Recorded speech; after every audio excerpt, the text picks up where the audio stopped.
Well, let's see. Our teleprompter's out. Let's see if I can do this. All right. Hi, everyone. Welcome to Make Your Day Richer. I, of course, am your host, Jimmy Kimmel. And today I have a guest who is making a profound impact on a global scale. Morgan DeNicola is the executive director of the DeNicola Family Foundation, which focuses on world health, humanitarian recognition, conservation, and cultural diplomacy. I can speak, I promise. As the vice chairman of the Humpty Dumpty Institute, Morgan actively works in the U.S. Congress, the UN, and international embassies to foster dialogue on critical global issues. Her passion for making a difference has led her to visit care centers in Malawi and even spearhead the creation of the Cosmo Cares Mobile Healthcare van for remote villages in Africa. So if that sounds like a good show to you, and I don't know why it wouldn't, press that share button, press that like button, and let's start the show. Make your day richer than it was before. Got some good times knocking upon your front door.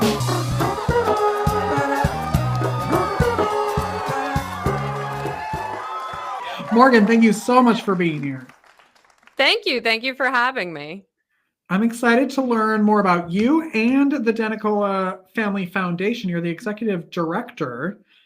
I was in the nonprofit world for quite a long time, so I bow down to you and hats off to you. It's a lot of work. It's a lot of work. It's a lot of work. You need to have a happy spirit, keep yourself positive, and as you know, it's a never-ending thing that you have to constantly be working on. It never stops. It never stops. Tell everybody what the foundation is and does. Absolutely. So I run our family foundation. My parents were serial entrepreneurs, and we've been very blessed throughout our life. And we decided that we wanted to just start giving back.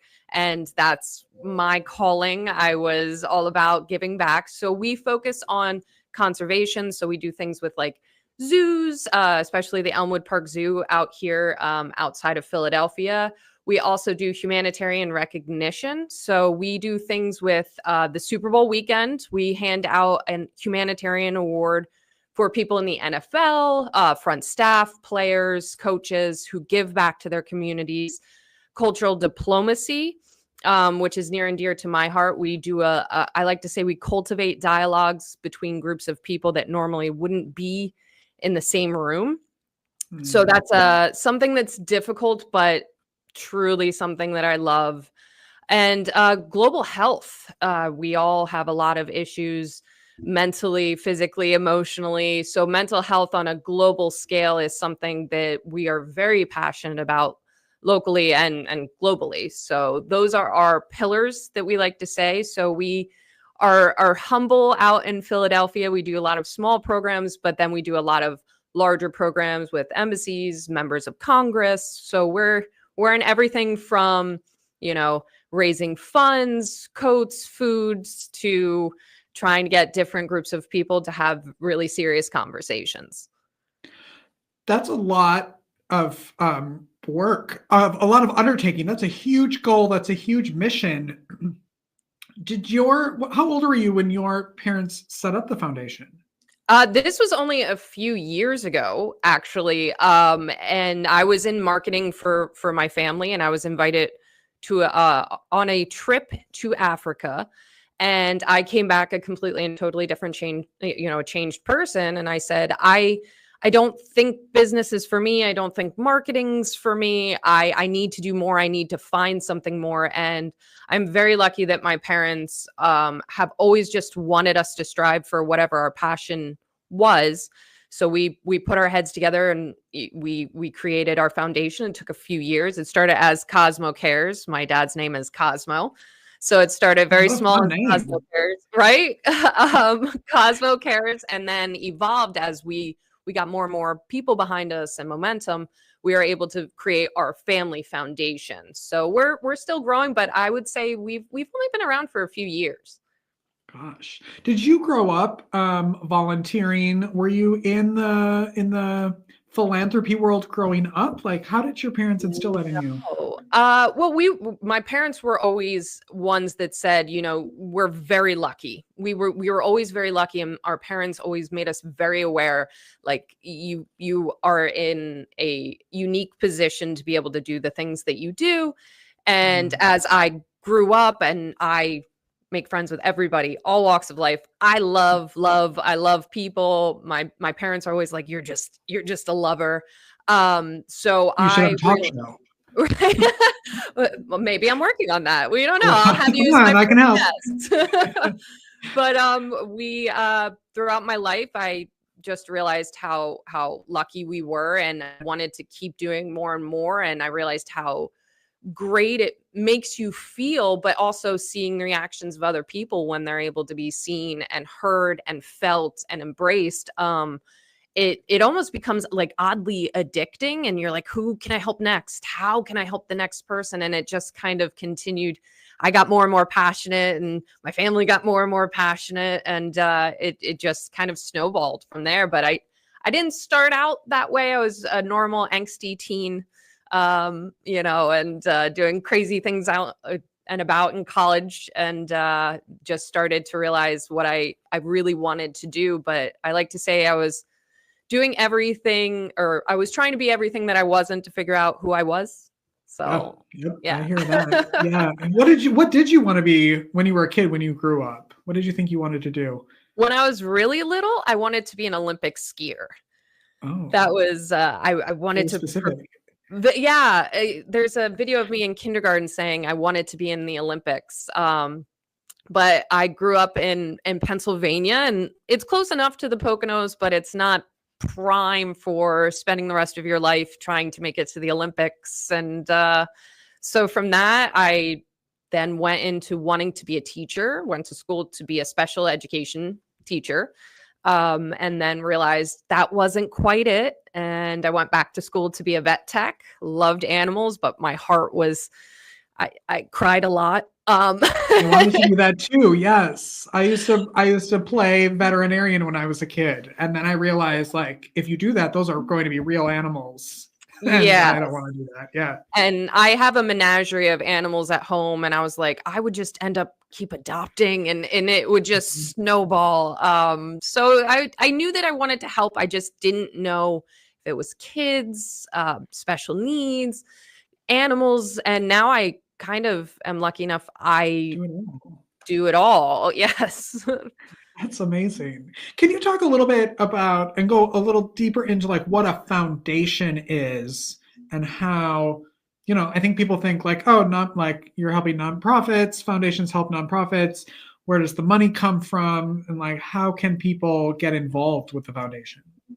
Absolutely. So most of our funding, luckily, our foundation has been built off of what our companies did. So we're kind of self-sustaining right now, but we also accept donations. So we'll sponsor or have sponsors come and do an event with us if we're like, we want to collect sneakers or put a washer and dryer in a school. We will go out and ask individuals if they want to be a sponsor, if they want to help contribute to that specific thing we are trying to do. And then they kind of join us in what we're doing. We also do take volunteers if we want to hand out certain items, clothing, food. We'll have volunteers come in, but we're lucky enough that a lot of our funding has come from the success of our family companies. And so we're pretty self-sustained, but when we want to do a very large program, we brought a medical van to an orphanage in Africa, and that was a very large program. We went out and kind of door to door, talked to a lot of individuals who had a similar passion and asked them, how do you want to participate in this? How would you like to do this? Would you like to help fund? Would you like to donate equipment? And it's more of creating a network of individuals that have similar missions. So that's how our foundation works. And we're very lucky, but we're going to continue to grow and hopefully, have that little donation button but we're very much about transparency. So we would say specifically, what is it? Do you want humanitarian recognition? Do you want healthcare? Where would you like to see this funding go? Because we know it's incredibly important. A lot of times when you donate money, you don't always know exactly where it's going. So we are completely transparent, and we'll say, this is the program we are doing, and we will show you exactly what we're doing behind the scenes, a peek behind the curtain, if you will. Yeah, and as someone who's, helping, it's like it's great when you can see what your money actually did. Absolutely. We like to say boots on the ground. It's very, very important for me. I like to say to get my hands dirty. Like, I've physically planted trees. I've been there, because seeing is feeling, really. Yeah. So we definitely like the individuals that want to join us to really be a part of it. And it's not just us constantly being like, hey, can you give us money? No, it's how would you like to be a part of this and make the world just a little better for somebody every day. I think that's also important to talk about, and that it's not always just, here's a check. Yeah. It's, how can I show up and help, which is so difficult in the world in general, but also in the philanthropy nonprofit world. Absolutely. There's a lot of difficulty with sustainability. So it's very, everybody wants to run out and help, but you have to think, how can I keep this going? It can't be a one-off. There's a lot of, you'll see like buildings that people built but didn't help continue to fund, and now the building's vacant. Or you'll feed somebody at one point but not set up a pantry program to kind of keep going. So sustainability is something that has again, lucky enough to have two parents who have run a lot of successful businesses. That has been drilled into us. It's great to do good, but you have to have that long-term vision, and that takes a little bit more time to think through fully than to just write a check and walk away. I'm not saying that that's not a good thing.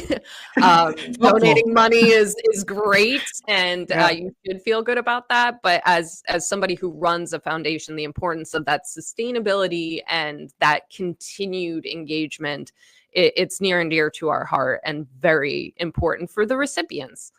Yeah, 100%. Are there things coming up this year that you can chat about that maybe people could get involved with? No boots on the ground right now. We do a lot of small little programs, but we don't really need boots on the ground yet. We will be working on our next humanitarian award that will be in the sciences. So any people you want to nominate or any ideas you have, please feel free to come to our website. We also love when people reach out for programs, because we can't always see what groups need. So we have an awesome platform where people can just send us an idea for a program. We reach out, we start the conversation and see if it's something that we can help with. So we're an open book. If you want us to be a part of something that you have in the back of your mind, but you don't quite know how to get it going, that's what I am here for. So we are always open to ideas. The other things that we're working on aren't in the country, so I can't really have any volunteers for that right now, but 2025 should be really active on a global scale and in the city of Philadelphia. But we'd love for people to reach out with more and more ideas and just become a part of our network.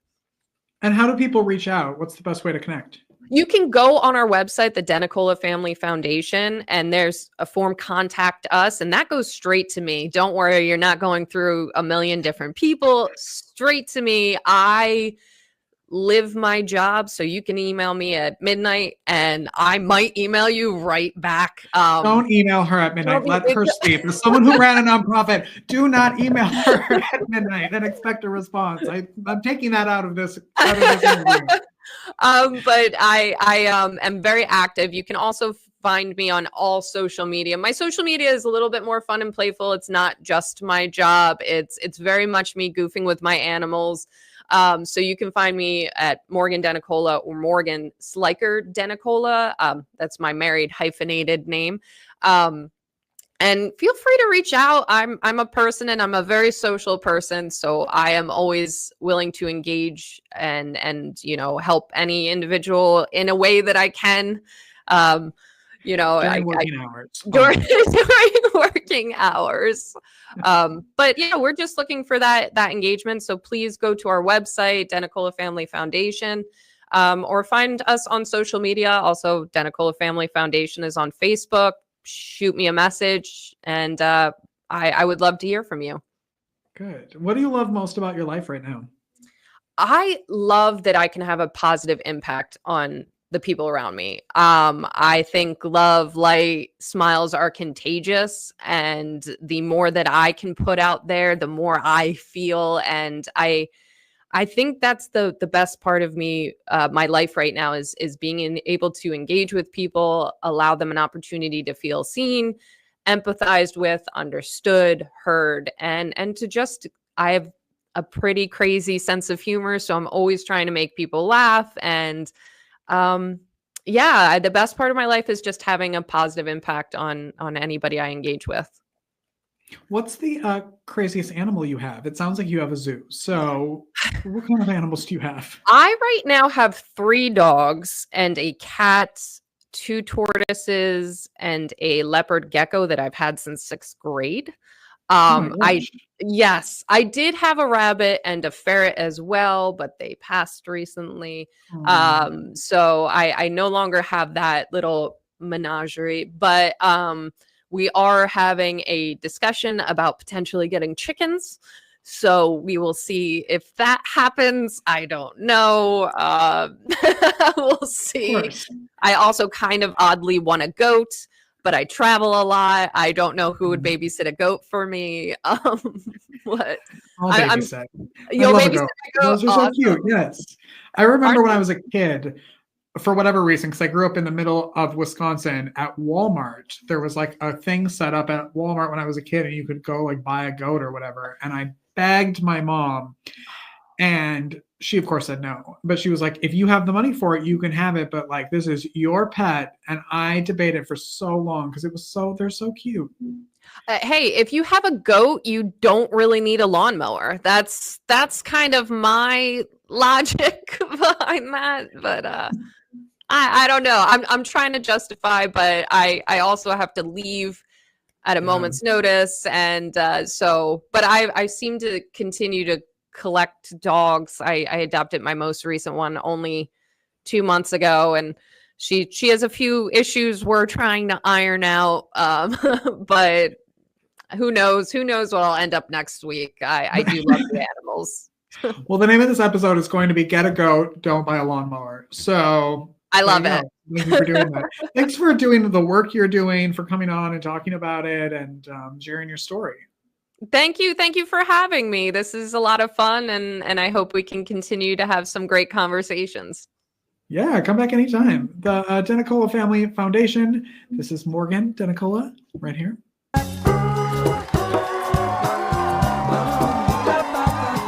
Life is difficult. Are you feeling overwhelmed or like you could use a little support for your mental well-being? Visit the Help Hub. It's the most comprehensive and inclusive free online destination for mental health resources, helpful tools, crisis hotlines, and supportive content. Just go to thehelphub.co to find the resources you need when you need them most. Unlike other resource pages, the Help Hub is divided into 16 different categories, ensuring that everyone in every community has access to the resources and support that matches their unique needs. Find the help you're looking for at thehelphub.co.